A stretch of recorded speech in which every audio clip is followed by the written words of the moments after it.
Hi అండి అందరికీ ఎలా ఉన్నారు? ముందుగా welcome to our channel reel play. చాలా అంటే చాలా హ్యాపీగా ఉంది. మనం మ్యాచ్ గెలిచి ఫైనల్స్కి వెళ్ళాం.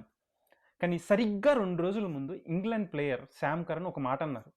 2023 ఫైనల్లో Australian captain Pat Cummins Indian ఆడియన్స్ని, ఇండియన్ క్రౌడ్ని ఎలా అయితే సైలెంట్ చేశాడో మేము కూడా అదే విధంగా ముంబైలో క్రౌడ్ని అలానే సైలెంట్ చేస్తామన్నారు. దాదాపుగా చేసి చూపించారు. కానీ ఏమన్నా కొట్టుడా మనోడినే ఫస్ట్ 50 కొట్టింది మనోళ్ళు. పిచ్చ కొట్టుడు కొట్టారు. డీటెయిల్స్లోకి వెళ్ళబోయే ముందు ఒక స్మాల్ రిక్వెస్ట్ అండి. ఈ వీడియో కొంచెం లెంత్ ఉండొచ్చు, ఎందుకంటే మ్యాచ్ చాలా చాలా బాగా జరిగింది. సో ఆ రేంజ్లో జరిగింది కాబట్టి మనం కూడా చిన్న డీటెయిల్స్ కూడా మిస్ అవ్వకుండా చెప్పుకుందాం. సో చివరి వరకు చూడండి, నచ్చితే లైక్ చేయండి, సబ్స్క్రైబ్ చేయండి. అలానే ఇంట్రెస్ట్ ఉంటే మన ఛానల్లో కొన్ని వీడియోస్ ఉన్నాయి, అవి కూడా చెక్అవుట్ చేయండి. ఇంకా లేట్ చేయకుండా టాపిక్లోకి వెళ్ళిపోతాం. ఫస్ట్గా అసలు ఏమన్నా జరిగిందా ఈ సెమీఫైనల్ అంటే ఇలా జరగాలరా అన్నట్టు జరిగింది. నిన్న మనం ఒక సెమీఫైనల్ చూసాం, న్యూజిలాండ్కి సౌత్ ఆఫ్రికాకి మధ్యన. అది వన్ సైడెడ్ జరిగేసింది. సో మనందరం చాలా డిసప్పాయింటెడ్గా ఉన్నాం. కానీ ఇవాళ సెమీఫైనల్ మాత్రం అసలు సూపర్ అంటే సూపర్. అసలు ఎక్కడ ఫస్ట్ బాల్ నుంచి లాస్ట్ బాల్ వరకు మనం ఎక్కడికి వెళ్ళకుండా మనల్ని అక్కడే కట్టిపడేసింది అనమాట. అంత బాగా జరిగింది మ్యాచ్. అబ్బో, ముంబైలో బౌండరీలు మోత. ఫస్ట్ బ్యాటింగ్ చేసిన టీము, అది కూడా సెమీఫైనల్లో 253 కొట్టడం ఏంటి, మళ్ళీ ఆ 253 చేజ్ చేసే టీము 7 రన్స్తో ఓడిపోవడం. మామూలు మ్యాచ్ కాదు ఇదైతే. ముందుగా టాస్ అయితే పడింది. ఇంగ్లాండ్ టాస్ గెలిచి ఫీల్డింగ్ చూస్ చేసుకుంది. కానీ ఇక్కడ టాస్ పెద్ద మ్యాటర్ కాదు, ఎందుకంటే ఇండియా కెప్టెన్ సూర్య మేము టాస్ గెలిస్తే బ్యాటింగే తీసుకుంటా ఉన్నాడు. ఎలాగో ఇండియాకి బ్యాటింగ్ వచ్చింది. యాజ్ యూజువల్ అభిషేక్ శర్మ, సంజు శాంసన్ బ్యాటింగ్కి వచ్చారు. తెలిసిందేగా మన అభిషేక్ శర్మ ఉన్న ఫామ్. అన్అవుట్ అయిన వెంటనే ఇదే డైలాగ్ వచ్చింది, నువ్వు ఆడతావు అనుకున్న ప్రతి మ్యాచ్ మమ్మల్ని రాంగ్ అని ప్రూవ్ చేస్తున్నావు అన్నా అని. వెళ్ళిపోయాడు మన అభిషేక్. ఇషాన్ వచ్చాడు. రావడం ఇద్దరు, ఇషాను సంజు పిచ్చ కొట్టడం స్టార్ట్ చేశారు. ఇక్కడ మనం ఇంకొక మనిషికి కూడా థ్యాంక్స్ చెప్పుకోవాలి. థ్యాంక్స్ కాదు, యాక్చువల్గా దండేసి దండం పెట్టి సన్మానం కూడా చేయాలి. అదే England captain Harry Brook. Sanju Samson catch ఒకటి వదిలేస్తాడు. ఆ క్యాచ్ వదలడం వల్లే మనకి ఈ రేంజ్ టార్గెట్ వచ్చింది 253. నిజంగా మనం మ్యాచ్ గెలవడానికి వాళ్ళ కెప్టెన్ ఒక మెయిన్ రీజన్. దాంతో సంజు శాంసన్, ఇషాన్ కిషాన్ వాళ్ళ ఇంగ్లాండ్ బౌలర్లందరినీ ఎరగొట్టు కూర్చోబెట్టారు. 97 రన్స్ పార్ట్నర్షిప్ 45 బాల్స్లో. ఇంత మంచి మూమెంటం వచ్చిన తర్వాత ఆబ్వియస్గా పెద్ద షాట్కి వెళ్తారు కాబట్టి ఇషాన్ కిషాన్ ఒక పెద్ద షాట్ ట్రై చేశాడు, అవుట్ అయ్యాడు. ప్రాబ్లం ఏం లేదు, చాలా మంచి ఇన్నింగ్స్ ఆడాడు. దాని తర్వాత టీమిండియా ఎవ్వరు ఊహించని out of the box change ఒకటైతే చేసింది. శివన్ దుబే బ్యాటింగ్కి రావడం. ఇక్కడ మనం టైం తీసుకొని గంభీర్ని, సూర్యాని అప్రిషియేట్ చేయాలి. ఎందుకంటే పోయినసారి వాళ్ళు బ్యాట్ చేంజెస్ చేశారు, అవి టీంకి ఎఫెక్ట్ అవుతున్నాయి అనుకున్నప్పుడు వాళ్ళని తిట్టాం మనం. కానీ ఇది చాలా మంచి చేంజ్. ఎందుకంటే దీనికి రీజన్ కూడా చెప్తాను. జనరల్గా వికెట్ పడిన తర్వాత మనం ఎవరిని ఎక్స్పెక్ట్ చేస్తాం? సూర్యని ఎక్స్పెక్ట్ చేస్తాం, హార్దిక్ని ఎక్స్పెక్ట్ చేస్తాం, లేదా లెఫ్ట్ రైట్ కాంబో కోసం తిలక్ వర్మని ఎక్స్పెక్ట్ చేస్తాం కదా. కానీ ఇక్కడ మెయిన్ ఏంటంటే ఆదిల్ రషీద్ బౌలింగ్. మిడిల్ ఓవర్స్లో చాలా స్లోగా బౌలింగ్ వేస్తాడు, క్రూషియల్ బ్రేక్ త్రూస్ ఇస్తాడనమాట. సో ఆదిల్ రషీద్ని టార్గెట్ చేయడం కోసం శివం దుబేని పంపించారు. శివం దుబే స్పిన్ చాలా బాగా ఆడతాడు, ఎందుకంటే మనోడు చాలా టాల్ అండ్ లాంగ్ హ్యాండ్స్ ఉంటాయి. బాల్ని స్వీప్ కానీ ఏది చేసినా కానీ రీచ్ అవ్వగలడు అనమాట, రీచ్లో ఉంటుంది. సో మనోడికి ఎడ్జ్ అయినా కానీ బౌండరీకి వెళ్ళిపోద్ది బాల్. అందుకని శివం దుబేని పంపించారు. ఈ చేంజ్ సూపర్ చేంజ్ ఇది, అండ్ ఇట్ పెయిడ్ వెల్. మనోడు క్రూషియల్ ఇన్నింగ్స్ ఆడాడు. దాని తర్వాత మనోడు ఆదిల్ రషీద్ని అటాక్ చేస్తున్నాడు, మిగిలిన పేసర్లను వచ్చేసరికి డిఫెండ్ చేసుకుంటూ సింగిల్స్ రొటేట్ చేస్తున్నాడు. సంజు పేసర్ల సంగతి చూసుకున్నాడు. అలానే వీళ్ళిద్దరి మధ్యన ఒక డీసెంట్ పార్ట్నర్షిప్ వచ్చింది. కానీ ఒక చిన్నది అనిపించింది ఏంటంటే, సంజు ఇవాళైనా సెంచరీ చేసుకుంటాడేమో అనిపించింది. కానీ అటాకింగ్కి వెళ్ళి షాట్లో అవుట్ అయ్యాడు, ఏం ప్రాబ్లం లేదు. ఈ సెంచరీకి ఏమాత్రం తక్కువ కాదు ఇది. దాని తర్వాత సూర్య వచ్చాడు. సూర్య పెద్ద ఇన్నింగ్స్ ఆడలేదు, బట్ వచ్చాడు, తన ఇంటెంట్ ఏంటో చూపించాడు. వచ్చిన ఫస్ట్ బాలే గ్యాప్లోకి షాట్ ట్రై చేశాడు, కనెక్ట్ కాలేదు, బౌండరీ అయితే రాలేదు. కానీ తన ఇంటెంట్ అయితే క్లియర్గా చూపించాడు.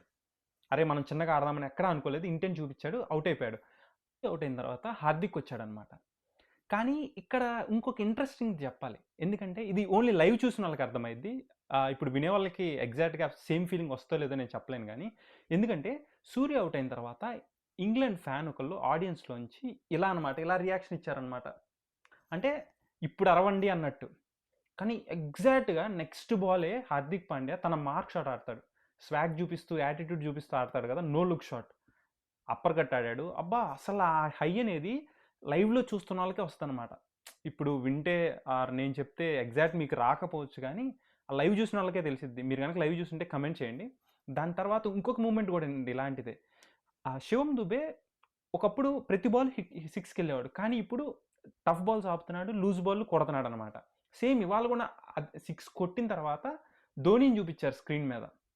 అంటే శివం దుబేనే చెప్పాడు, నాకు ప్రతి బాల్ సిక్స్ కొట్టాల్సిన అవసరం లేదు అని చెప్పిందే ధోని అని. వెంటనే ధోని వైపు చూపించారు స్క్రీన్ మీద, శివం దుబే కొట్టినాడు. ఆ హై, ఆ టైంలో ఆ ఫీలింగ్స్ ఎగ్జాక్ట్ చెప్పలేము ఇప్పుడు, కానీ అనిపిస్తుంది కదా, నేను చెక్కిన మొక్కయారా వీడు అన్నట్టు. ఎగ్జాక్ట్గా అదే దించారు. వీళ్ళిద్దరు కూడా డీసెంట్ పార్ట్నర్షిప్ క్రియేట్ చేశారు. కాకపోతే ఒక్క చిన్నది ఏంటంటే, అనవసరమైన రన్అట్ చేశాడు, అనవసరమైన రన్అట్ అయ్యాడు శివం దుబే. అవసరం లేదు ఆ రన్. హార్దిక్ పాండ్యా తప్పు. పాపం శివం దుబే ఈ టోర్నమెంట్లో 3వ రన్అట్ అవడం, బౌలర్లు అవుట్ చేయలేకపోతున్నారు, మనోడే రన్అట్ అయిపోతున్నాడు. సో కానీ శివం దుబే అవుట్ అయ్యాడు అనే ఫీలింగ్ మనకి ఏమాత్రం కలిగించలేదు తిలక్ వర్మ వచ్చాడు, 7 balls 21 కొట్టాడు. అసలు జాఫ్రా ఆర్చర్ అయితే చీడ్చి కొట్టాడు. ఆ 19th ఓవర్ 3 6లతో విజయ్ తిలకం అయితే దిద్దాడు మనకి, మామూలు కాదు. దాని తర్వాత 20th ఓవర్ హార్దిక్ పాండ్యా, తెలిసిందే కదా హార్దిక్ పాండ్యా ఎలాంటి ఫినిష్లు ఇస్తాడో. సో టోటల్గా ఓవరాల్ టీమ్ స్కోర్ 253 అయింది. అసలు సెమీఫైనల్లో 253 అనేది ఎనీ డే ఎనీ గ్రౌండ్ చాలా మంచి టార్గెట్. 254 runs టార్గెట్తో బ్యాటింగ్ స్టార్ట్ చేసిన ఇంగ్లాండ్కి ఎర్లీగానే వికెట్స్ పడిపోయాయి. సెకండ్ ఓవర్ హార్దిక్ పాండ్యా వేసిన ఫస్ట్ బాలే ఫిల్ సాల్ట్ అవుట్ అయిపోతాడు, మన బాపు క్యాచ్ పెట్టేస్తాడు అక్షర్ పటేల్. అలానే దాని తర్వాత హ్యారీ బ్రూక్ బ్యాటింగ్ వస్తాడు.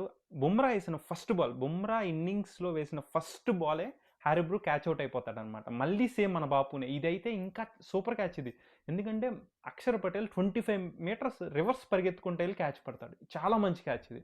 దాని తర్వాత ఇంగ్లాండ్కి అనుకున్న పార్ట్నర్షిప్స్ అయితే రాలేదు. వాళ్ళ స్కోర్ అయితే వెళ్తానే ఉంది, రిక్వైర్డ్ రన్ రేట్ ప్రకారం అంటే గట్టి కొడతానే ఉన్నారు, కానీ వికెట్స్ పడతానే ఉన్నాయి. అండ్ ఒక పాయింట్కి వాళ్ళు అంటే చేజ్ ఇంపాసిబుల్ ఏమో అనిపించింది. కానీ అదే టైంకి గ్రీజ్లో బెతల్ ఉన్నాడు అండ్ విల్ జాక్స్ ఉన్నాడు. బెతల్ ఫస్ట్ నుంచి పిచ్చగొట్టుడు కొడుతున్నాడు. వరుణ్ చక్రవర్తిని అయితే చీడ్చి కొట్టాడు. ఒక ఓవర్లో అయితే 3 6లు. ఆ ఓవర్ అయితే ఏంటి 6 6లు కొట్టేస్తాడు, ఇప్పుడు యువరాజ్ రికార్డ్ టచ్ చేస్తాడేమో అనే ఫీలింగ్ అయితే తెప్పించాడు. ఒక ఎండ్లో మాత్రం కొడతానే ఉన్నాడు, ఒక ఎండ్లో వికెట్లు పడతానే ఉన్నాయి. కానీ ఎప్పుడైతే విల్ జాక్స్ వచ్చాడో మొమెంటం అటువైపు షిఫ్ట్ అవుతున్నట్టే అనిపించింది. ఎందుకంటే వాళ్ళిద్దరి మధ్యన పార్ట్నర్షిప్ వచ్చేసరికి 77 runs 39 balls. ఆల్మోస్ట్ మొమెంటం వాళ్ళ వైపు షిఫ్ట్ అయిపోయింది. బ్రేక్ త్రూ కనుక మనకి రాకపోతే అరే వాళ్ళు గెలుస్తారేమో అనుకున్న టైంలో అబ్బా క్యాచ్ పెట్టాడు చూడు అక్షర్ పటేల్, అబ్బా అసలు సూపర్ క్యాచ్ అదైతే.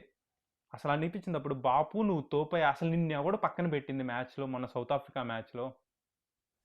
అసలు ఇదే ఫీలింగ్, వైస్ కెప్టెన్ అనిపించాడు. ఎందుకంటే బ్యాటింగ్గా, బౌలింగ్గా, ఫీల్డింగ్గా ఏదో ఒక దాంట్లో ఏదో ఒక దాంతో టీంకి అయితే ఎప్పుడు హెల్ప్ చేస్తూనే ఉంటాడు. సో ఆ బ్రేక్ త్రూ, ఆ విల్ జాక్స్ క్యాచ్ ఏదైతే ఉందో అదే మ్యాచ్కి టర్నింగ్ పాయింట్. దాని తర్వాత ఒక పాయింట్లో ఇంగ్లాండ్ 3 overs 45 రిక్వైర్డ్ అన్న స్టేజ్కి వచ్చిందనమాట. కానీ అదే టైంలో తెలిసిందేగా బుమ్రా మనకున్న వెపన్, అసలు main weapon, bowling weapon, just 6 runs ఇచ్చాడు. అసలు అంత క్రూషియల్ టైంలో ఒక మనిషి 94 మీద ఉన్నాడు, అంత ప్రెజర్ సిచ్యువేషన్లో కూడా 6 balls 6 Yorkers డెలివరీ చేయడం అంటే అసలు మామూలు విషయమా? అండ్ 94లో ఉన్న పర్సన్ ఎలా ఆడాలి? ఒక్క షాట్కైనా వెళ్ళాలి కదా. కానీ బుమ్రా అంటే భయం, రెస్పెక్ట్, కొట్టలేకపోయాడు. అసలు షాట్కి కూడా ట్రై చేయలేదు వాళ్ళు, జస్ట్ కిందకే ఆడుతూ ఉన్నారు అన్నీ. అంటే ప్రపంచంలో ప్రతి కంట్రీకి ఒక గొప్ప బ్యాట్స్మెన్ ఉంటాడు, ఆర్ వాళ్ళ కంట్రీకి గొప్ప బ్యాట్స్మెన్ ఉన్నారు. మనం చూసాం ఈ వరల్డ్ కప్లో కూడా ప్రతి కంట్రీ నుంచి ఒకళ్ళు స్టాండ్అవుట్ అయ్యి గెలిపిస్తూ ఉన్నారు మ్యాచ్. కానీ బుమ్రా లాంటి బౌలర్ ఏ కంట్రీలో లేడు, ఇది మనం గర్వంగా చెప్పుకోవచ్చు. అసలు ఏమన్నా బౌలింగా, బుమ్రా లాంటి బౌలర్ ఏ కంట్రీలోనూ లేడు. అది బుమ్రా మన టీమిండియాలో ఉండటం మన అదృష్టం అంతే. దాని తర్వాత హార్దిక్ ఎన్నని చెప్తాం, ఏమని చెప్తాం, జస్ట్ 9 runs ఇచ్చాడు. 39 runs కావాల్సినప్పుడు 2 overs 9 runs ఇచ్చాడు.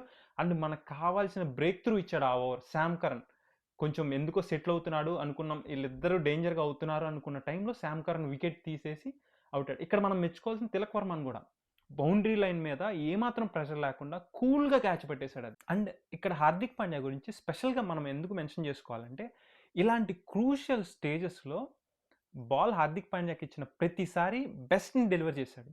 ఇంతకుముందు ధోని కెప్టెన్సీలో బంగ్లాదేశ్తో మ్యాచ్ లాస్ట్ 3 బాల్స్కి వాళ్ళు 2 రన్స్ కొడితే గెలుస్తారన్న స్టేజ్లో 1 రన్ కొట్టినా డ్రా అయిపోద్ది మ్యాచ్. కానీ మనం ఇండియాగా మనం 1 రన్తో మ్యాచ్ గెలుస్తాం. అంత బాగా వేసాడు హార్దిక్ పాండ్యా. అది దాని తర్వాత 2024 ఫైనల్ మ్యాచ్ తీసుకోండి సౌత్ ఆఫ్రికాతో. ఇంపార్టెంట్ టైంలో వచ్చి మనకి క్లాసన్ వికెట్ తీసి దాని తర్వాత లాస్ట్ ఓవర్ కూడా ఎంత బాగా వేస్తాడు క్రూషియల్ టైంలో. అండ్ ఇవాళ మ్యాచ్ తీసుకోండి, జస్ట్ 9 రన్స్. అండ్ దాని ముందేసిన ఓవర్ బుమ్రా 6 రన్స్. వీళ్ళిద్దరూ 15 రన్స్లో కంట్రోల్ చేయడం వల్ల మనకి లాస్ట్ ఓవర్ 30 రన్స్ వచ్చినాయి. ఎందుకంటే దానివల్ల మనం ఫ్రీగా శివం దుబేకి ఇవ్వగలిగాం. ఫ్రీడమ్ వచ్చింది మనకి, శివం దుబేకి ఇచ్చేంత ఫ్రీడమ్ వచ్చింది. ఎందుకంటే శివం దుబే ఇంతకుముందు వేసిన మ్యాచ్లు ఎలా వేసాడో మనం చూసాం. నో బాల్లు, ఎక్స్ట్రాలు. మనం చాలా క్లోజ్గా గెలిచాం. అది కూడా ఇప్పుడు 7 రన్స్తోనే మ్యాచ్ గెలిచాం. ముందు ఓవర్ కనుక హార్దిక్ కొంచెం ఎక్కువ, బుమ్రా కొంచెం ఎక్కువ ఇచ్చుంటే మ్యాచ్ ఏమయ్యేది.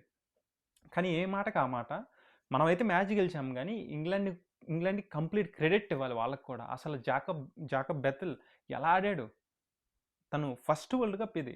కానీ సెమీఫైనల్ లాంటి స్టేజ్లో ఇండియా లాంటి టీం మీద అండ్ ఫుల్ ఇండియన్ సపోర్టర్స్ మధ్యలో ఎలా ఆడాడు అతను. ఒక పక్కన వికెట్లు పడుతున్నా సరే ఎక్కడ తగ్గలేదు. మంచి ఫైట్ బ్యాక్ ఇచ్చాడు. చాలా బాగా జరిగింది మ్యాచ్.